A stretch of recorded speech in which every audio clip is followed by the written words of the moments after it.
So according to Tim Kawakami from the San Fran Standard, he reported that JK will officially not be traded this summer. Yep. After all this time, the most likely scenario is that he will be back on the roster next season, either with the 2-year $45 million offer or the $7.9 mil qualifying offer. And you're probably wondering, who was the man behind all of this? Because surely there's no way anyone would know, right? Who am I kidding? It's Joe Lacob. Lacob is reportedly a fan of JK, but we all know he wants to be more than a fan, and he won't trade him unless he gets quote-unquote real value in return. Oh boy.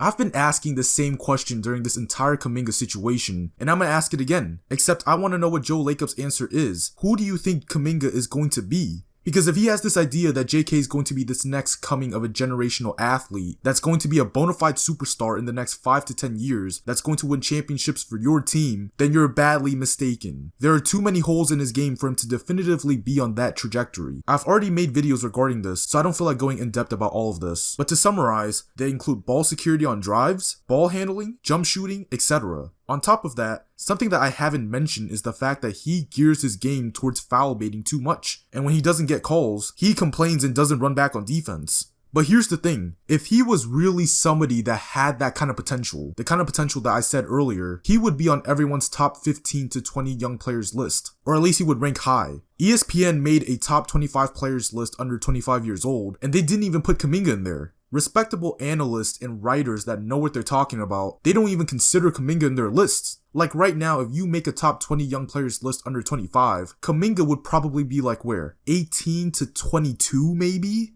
So what does that mean? It means that he has upside. We already covered this. But this doesn't equate to what I said earlier. Generational athlete bound to be a superstar that can win chips for your team. Because if he really was that type of player that has that kind of potential, people would rank him in the top 5 to 10 or maybe even above. They would clearly see his potential. But like I said in many previous videos, the potential is always inconsistent. So this is a message to you, Joe Lacob. Nobody thinks Kuminga is who you think he is. Only you are the one that has this delusional idea that he's going to be on the same trajectory as Anthony Edwards. But it's funny how Joe Lacob only wants to trade JK for someone of quote-unquote real value when number one, Malik Monk is being offered to us, who's better than JK. How is he not of real value? He's someone who can lighten the load offensively for Steph and Jimmy. He also fills a position of need, and he's someone that's in his prime. Plus, if you don't want to commit to him long term, or if he somehow doesn't work out, you can flip him for someone else. The second thing is that the Warriors need to stop banking on the fact that they might get Giannis, so they're holding out for that idea. They've been stalking Giannis for a hot minute now, like some creeps, just begging that he might be available so they can offer JK and get quote-unquote real value.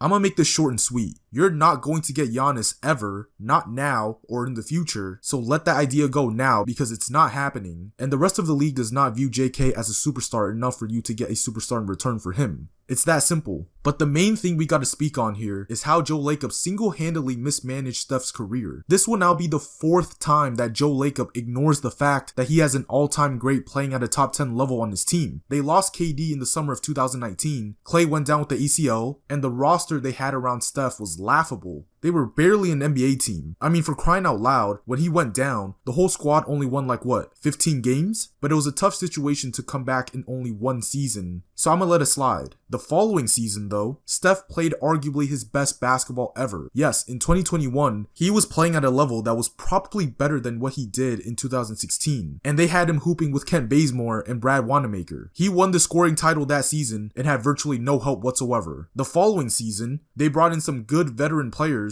but no star or high-level players at all. They were players that could help you win, but again, they weren't some of the best role players in the league. Bob Myers admitted that they didn't think they were going to win that year, despite having Steph on their team playing like the best point guard in the league. Then in 23, the same vets that played big roles in the championship run last season, they let them go to go all in on the 2 timeline thing, and it backfired. The young players couldn't find a role in the team. They needed to let JK and the young players go, and bring in some high-level players to be able to win now. Then in 24, it's clear that they needed to make a trade. Their team wasn't good at all. There was too many deficiencies, and they could have pushed for so many top players in the market that year for Jonathan Kuminga. But nope, they decided to stand pat. Now this year, they decided to not trade JK. So what this basically means is that the front office is deliberately telling Steph that they don't care about Steph at all. Joe Lacob has this plan for the Warriors, and they include things that cater to the young guys. They don't include Steph at all. He's forcing Steph to follow his plan when the plan should center around him. And for the people that are about to say, well, they traded for Jimmy Butler, they only traded for Jimmy because they literally had no other choice. If the original team with Dennis,